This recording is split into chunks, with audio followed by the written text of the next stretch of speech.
Assalamualaikum warahmatullahi wabarakatuh dan selamat sejahtera. Okey, selamat datang kembali ke YouTube channel aku yang tak berapa nak channel. Okey, untuk video kali ni adalah sambungan video Sabah episod 15. So ini episod yang ke-16 lah. Seperti apa yang aku cakap dalam video yang sebelum ni, kat sini dia ada jual aiskrim.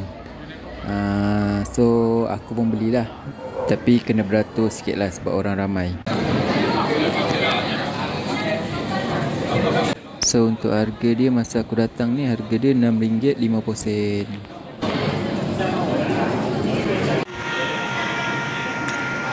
Lepas kita beli aiskrim, kita boleh pergi belakang ni. Kat belakang ni dia ada tempat macam lepak-lepak, tempat duduk. Sambil-sambil kita makan aiskrim tu, kita boleh menikmati pemandangan kat kawasan sini lah.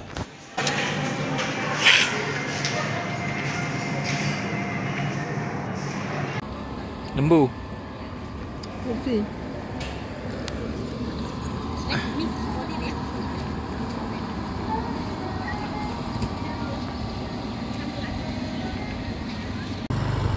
Cantik senyap.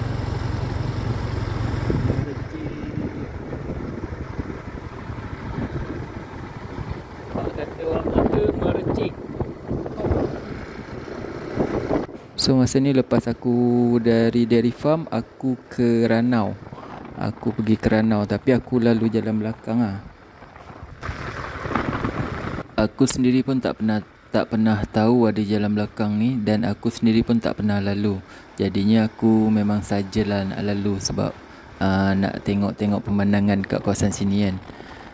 Sebabnya nanti balik aku akan ikut jalan depan. Cumanya aku tak nak melalui jalan yang sama lah.